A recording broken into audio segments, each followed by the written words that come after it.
نحمدہ و نصلی علی رسولہ الکریم اما بعد۔ دوستو، ایک دلچسپ اور سبق آموز واقعہ سنا رہا ہوں۔ ہارون رشید کے دور میں ایک بار بہت بڑا قحط پڑ گیا۔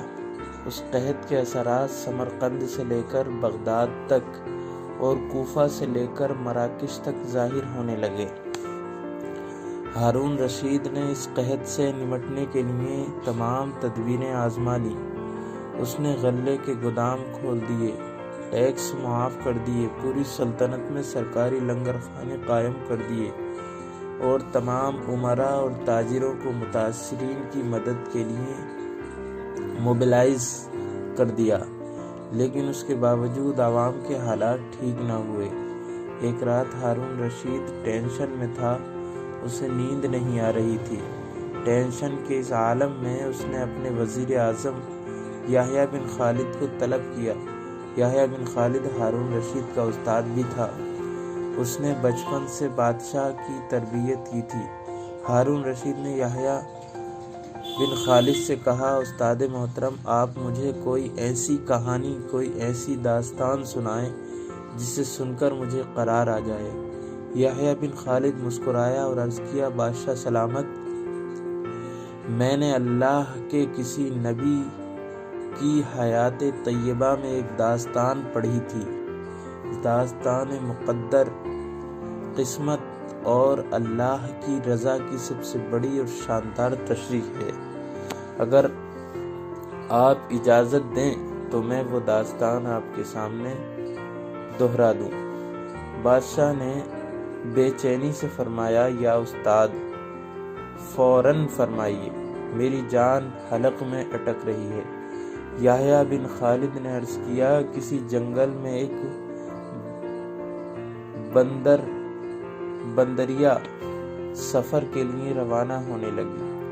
اس کا ایک بچہ تھا، وہ بچے کو ساتھ نہیں لے جا سکتی تھی، چنانچہ وہ شیر کے پاس گئی اور اس سے عرض کیا، جناب، آپ جنگل کے بادشاہ ہیں، میں سفر پر روانہ ہونے لگی ہوں، میری خواہش ہے آپ میرے بچے کی حفاظت اپنے ذمے لے لیں۔ شیر نے حامی بھر لی۔ بندریا نے اپنا بچہ شیر کے حوالے کر دیا۔ شیر نے بچہ اپنے کندھے پر بٹھا لیا۔ بندریا سفر پر روانہ ہو گئی۔ اب شیر روزانہ بندر کے بچے کو کندھے پر بٹھاتا اور جنگل میں اپنے روزمرہ کے کام کرتا رہتا۔ ایک دن وہ جنگل میں گھوم رہا تھا کہ اچانک آسمان سے ایک چیل نے ڈائی لگائی، شیر کے قریب پہنچی، بندریا کا بچہ اٹھایا اور آسمان میں گم ہو گئی۔ شیر جنگل میں بھاگا، دوڑا، لیکن وہ چیل کو نہ پکڑ سکا۔ یحییٰ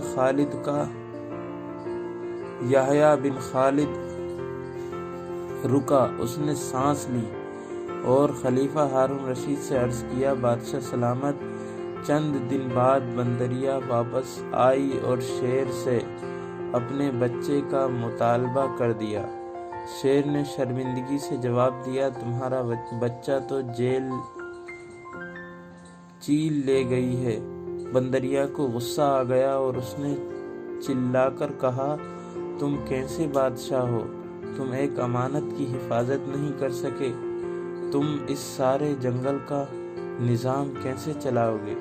شیر نے افسوس سے سر ہلایا اور بولا، میں زمین کا بادشاہ ہوں، اگر زمین سے کوئی آفت تمہارے بچے کی طرف بڑھتی تو میں اسے روک لیتا، لیکن یہ آفت آسمان سے اتری تھی اور آسمان کی آفتیں صرف اور صرف آسمان والا روک سکتا ہے۔ یہ کہانی سنانے کے بعد یحییٰ بن خالد نے ہارون رشید سے عرض کیا، بادشاہ سلامت، قحط کی یہ آفت بھی اگر زمین سے نکلی ہوتی تو آپ اسے روک لیتے، یہ آسمان کا عذاب ہے، اسے صرف اللہ تبارک و تعالی روک سکتا ہے، چنانچہ آپ اسے رکوانے کے لیے بادشاہ نہ بنے، فقیر بنے، یہ آفت رک جائے گی۔ دنیا میں آفتیں دو قسم کی ہوتی ہیں، آسمانی مصیبتیں اور زمینی آفتیں۔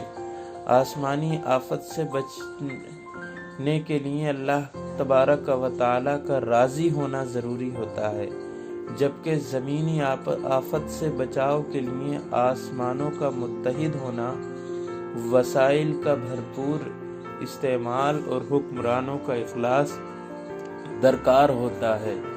یحییٰ بن خالد نے ہارون رشید کو کہا تھا، آسمانی آفتیں اس وقت تک ختم نہیں ہوتی جب تک انسان اپنے رب کو راضی نہیں کر لیتا۔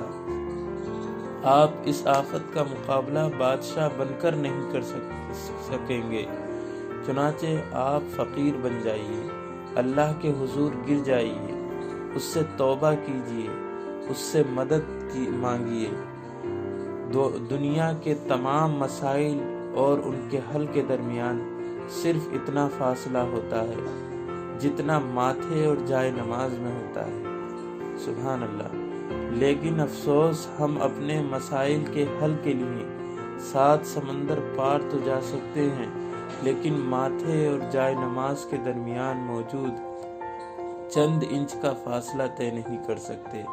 اللہ تبارک و تعالی ہمیں توفیق عطا فرمائے اور ہم اللہ تبارک و تعالی کو راضی کریں اور اس کی عبادت کریں، یہ ہمارا پہلا فرض بنتا ہے۔ اللہ تبارک و تعالی ہمیں ان باتوں پر عمل کی توفیق عطا فرمائے، آمین۔ السلام علیکم۔